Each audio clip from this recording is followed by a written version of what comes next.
So AI enhanced learning, and as Dave said up front, partly in higher ed and in K-12, so education as we would think about it from that perspective, but also in adult learning and learning and development inside of corporates.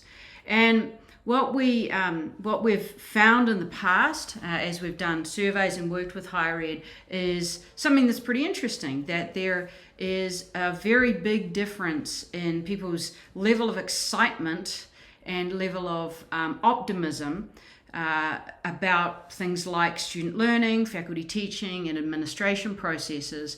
But there's a big difference between people on the front line, the faculty and staff, and the leadership. Now, this is not uncommon, this kind of spread. You can see this spread between, if you like, the front line and the leadership. This exists pretty much everywhere that you survey anyone about AI.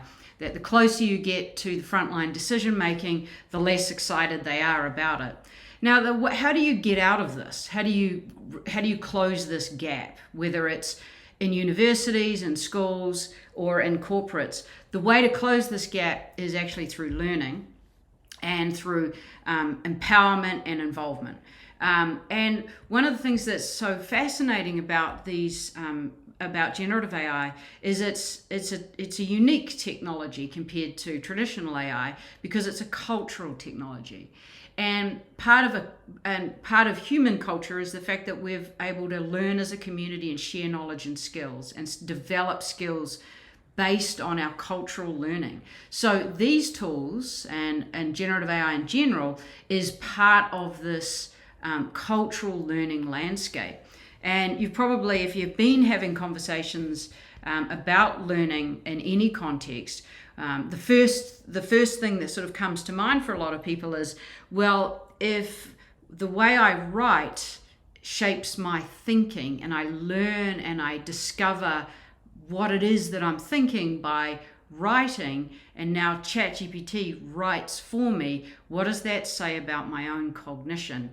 And that's sort of the very core sort of kernel of how generative AI is fundamentally disrupting education, because we're all trying to understand what it means to acquire knowledge from these tools and in partnership with these tools.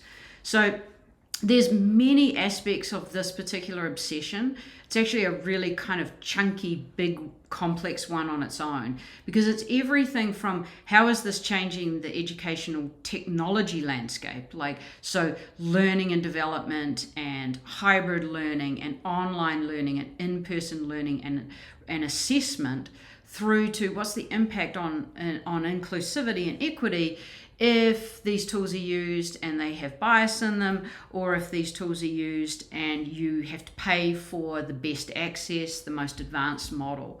So there's a lot going on in this space that crosses over it crosses over everything from at every level, but from a corporate perspective, we're really focusing on for you guys trying to understand and build a good research base of how these tools and technologies are affecting skill development inside corporates. So this is quite a big area that we have a practice in higher ed, but we sort of put those two together with the corporate side to keep a really to really try and understand how we're changing the way that we acquire knowledge and skills as we outsource significant cognition to these tools, and as we outsource a lot of creativity to these tools. So it's kind of this is a big one with slightly fuzzy boundaries,